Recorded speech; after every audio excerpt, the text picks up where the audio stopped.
Dimanche dernier, une compétition de canicross était censée se dérouler, mais l'activité sportive a viré au drame.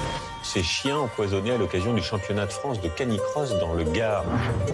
Pour rappel, le canicross est une discipline originale qui fait courir des chiens avec leur maître. Mais très vite, alors qu'ils devaient passer une journée agréable, une nouvelle se répand parmi les participants. Une annonce retentit pour les alerter. Le terrain a été miné par des personnes très intelligentes avec des boulettes de viande empoisonnées. Au total, 3 chiens sont retrouvés morts quelques minutes après avoir ingéré ce poison. Le choc et l'émotion a immédiatement gagné participants et organisateurs. C'est criminel, ça a été préparé. Je n'arrive pas à voir comment on peut faire ça. Scandale des chiens empoisonnés lors d'un concours canin. La colère de l'organisateur ce soir dans TPMP. Si vous nous rejoignez, cette histoire est folle. Scandale des chiens empoisonnés lors d'un concours canin. Sébastien Simon, directeur technique fédéral de la FSLS, la Fédération des sports et loisirs canins. 4 chiens se sont retrouvés intoxiqués avant le départ de la course dimanche matin. C'est incroyable. Alors, moi, j'ai suivi cette affaire. Vous allez nous dire ce que vous en pensez. Mais comment ça s'est passé ? En fait, ce qui s'est passé, c'est que donc, ce week-end, c'était les championnats de France de la FSLC. Le samedi, il y avait la première manche qui a eu lieu, donc ça s'est très bien passé. Et en fait, dans la nuit du samedi au dimanche, il y a eu des boulettes de viande avec du poison dedans qui ont été parsemées sur les parkings. Une première alerte, en fait, a été donnée quand un premier chien est tombé. Et en fait, 5-6 minutes après, il y a eu 2 autres chiens qui ont eu les mêmes symptômes. On a l'équipe vétérinaire qui est intervenue vraiment très rapidement pour prendre en charge justement ces chiens et qui ont été après très rapidement envoyés chez les vétérinaires pour essayer de faire le nécessaire, sauf qu'il était déjà trop tard. Donc derrière, donc c'est un acte criminel.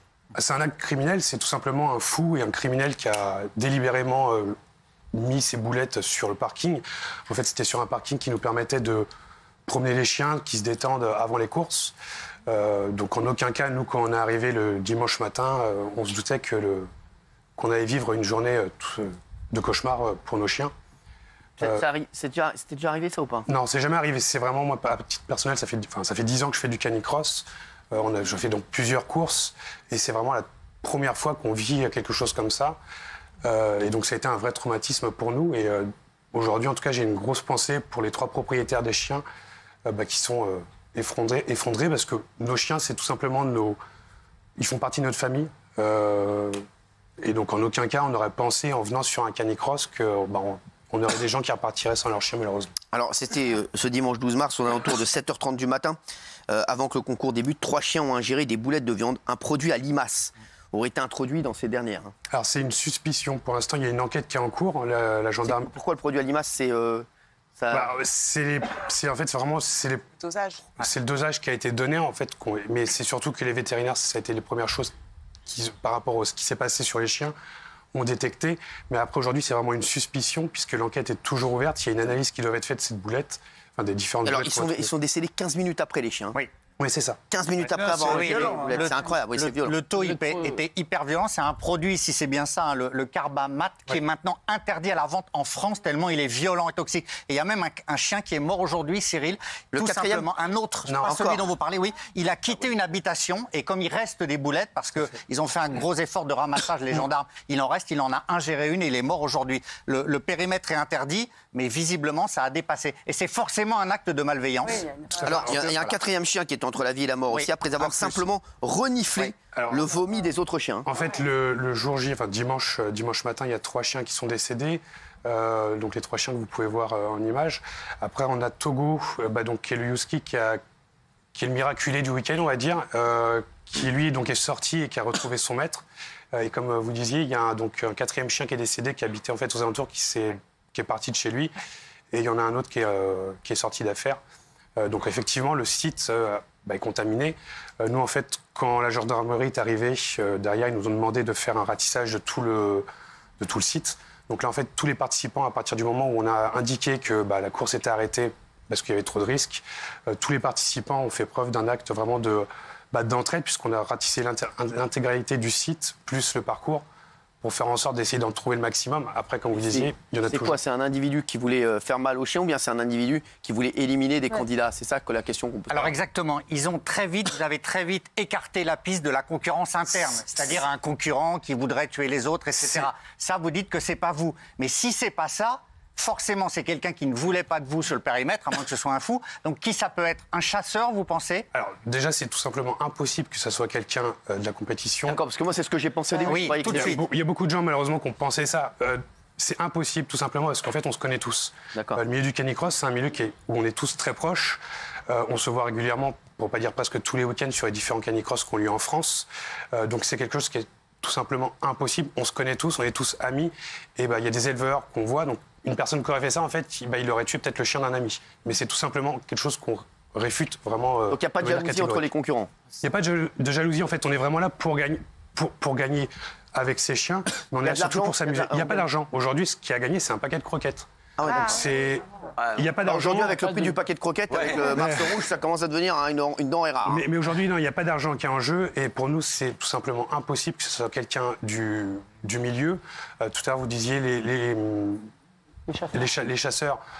Aujourd'hui, on ne va pas faire de dire ça peut être les chasseurs ou un tel ou un tel. Il y a une enquête, on laisse l'enquête se faire. Est-ce qu'un témoin a été aperçu, un individu malveillant lors du concours ou... Alors, pas d'individus malveillants, mais il y a énormément d'auditions. Il y a 20 gendarmes, le laboratoire de Lyon, les enquêteurs venus de Marseille, c'est pris très au sérieux. Il y a eu des plaintes, vous, la mairie. Mais pour le moment, dans les auditions, il n'y a pas un témoin direct de la pose de ces fameuses boulettes. Ce qui est compliqué, c'est que nous, on fait du sport en fait en plein air. Donc, déjà, on ne peut pas sécuriser l'intégrité d'une forêt. Ce qui est sûr, en tout cas, et j'en profite pour remercier la gendarmerie, parce qu'ils sont vraiment intervenus très rapidement. Ils ont pris ça très au sérieux. Comme vous disiez, il y a eu plein de témoignages. Les chiens sont morts 15 minutes après. C'est incroyable. Oui, Raymond. C'est pas à côté des habitations non plus, c'est en pleine forêt, c'est pas des voitures qui gênaient, ça peut pas être un voisin. Non, c'est... En fait, de vous voir. Pour choisir un site pour un championnat de France, justement, on descend avant sur place, très longtemps avant, pour vérifier le site, voir qu'il n'y ait pas non plus trop d'habitations aux alentours. Tout est vérifié avant et il y a toujours les accords des mairies et de la préfecture. Donc derrière, vraiment, tout est fait dans les règles pour ça fait pas de bruit, il n'y a pas des chiens qui aboient énormément. Après, il y a toujours des déséquilibres. Oui, mais on a la campagne, donc après... Il y a forcément... Non, mais quand on voit les trucs de voisins, parfois, il y a même des voisins qui font des boulettes dans les jardins parce qu'il y a le chien qui aboie trop, etc. Donc je me dis... Là, il y a forcément du bruit. On était quand même 550 participants. Mais maintenant, il y a des habitations. La ville était quand même loin, n'était pas non plus à côté. 550, vous êtes vachement confiant que c'est pas quelqu'un du... Ah oui, c'est ça. En fait, sur 550, tout le monde se connaît. Tout le monde se connaît. T'as toujours des... Oui, c'est vrai. Oui, mais aujourd'hui... Je connais des gens, mais ils peuvent avoir des... 8, là, si je peux mettre du poison, j'en mets. Calme-toi quand même, calme-toi. Vous n'avez pas reçu de menaces, monsieur? Enfin, l'organisation n'avait pas reçu de menaces? Pas du tout. Non, il n'y a pas de... Nous, on n'a reçu aucune menace. C'est vraiment...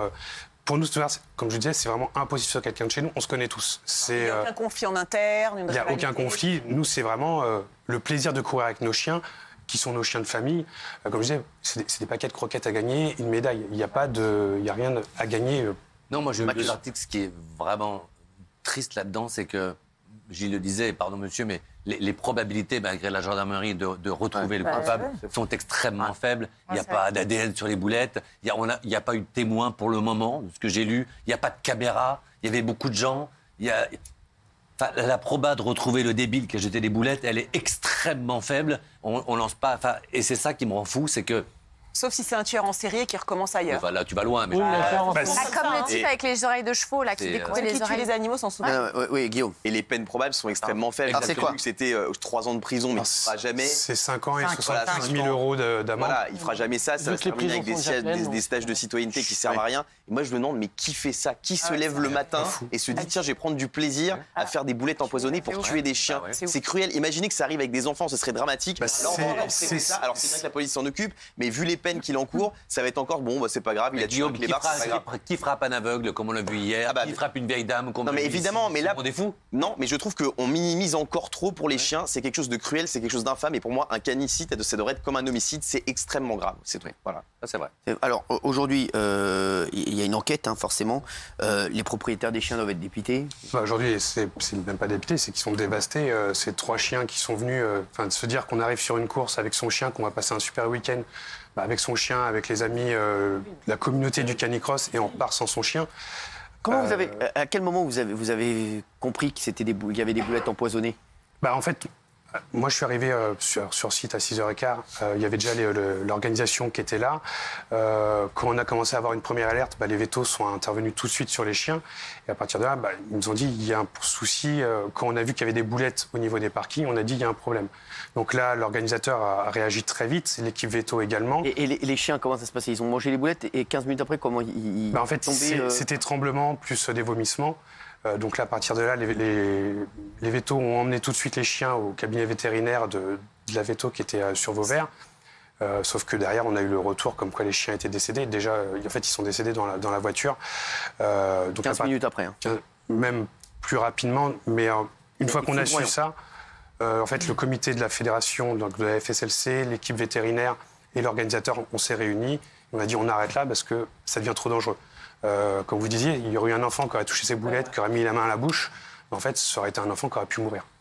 Il y avait énormément de chiens donc, lors de la réunion. Est-ce que vous avez une idée de la quantité de boulettes qui avait été disposée? Est-ce que l'idée, c'était l'idée macabre de faire une tuerie de masse de centaines de chiens? Est-ce qu'il y avait quelques dizaines de boulettes? Il y avait en fait toutes les boulettes. Nous, tout ce qu'on a trouvé, c'était au niveau des parkings qui étaient tout en haut, en fait, vraiment sur la zone où on pouvait balader les chiens. Sur cette zone-là, on a trouvé entre une 15-20 boulettes. Mais après, même si on a ratissé tout, ça pouvait être des mini-boulettes. On ne sait pas vraiment ce qui était dans le... Voilà, on ne sait pas ce qu'il y avait dans le... à quoi ça ressemble.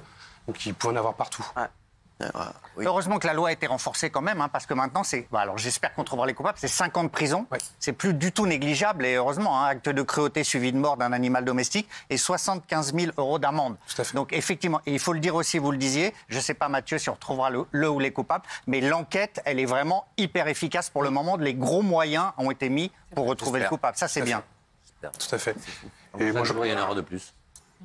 Et donc c'est pour ça que je remercie vraiment la gendarmerie parce qu'ils sont intervenus très rapidement, et je voudrais en profiter aussi pour remercier l'équipe vétérinaire parce que ils ont fait un très gros travail, et le choc pour eux était assez dur parce que ils se sont sentis impuissants quand ils ont vu que ça devenait compliqué pour faire quelque chose, et donc je souhaiterais vraiment les féliciter.